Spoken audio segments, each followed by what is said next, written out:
Oba, şaşlık. Ya bo'ldi aka. Hozirlar choy tuqqan araqdan, aqcha o'zida qolgan yo'q.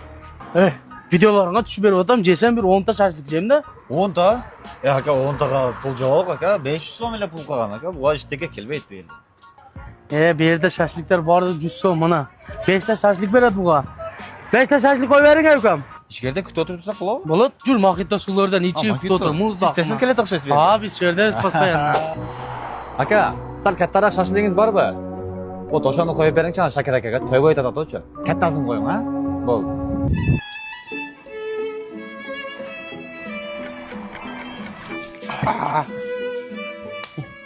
Sen manım bilen hayraningce.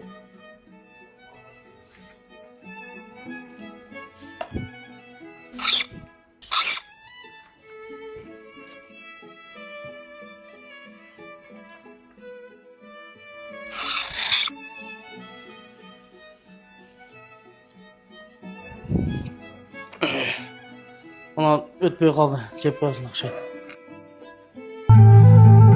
Hakikat yok bu dünyada. Yok, hakikat yok. İzlemeyin, kıdırmayın. Bas.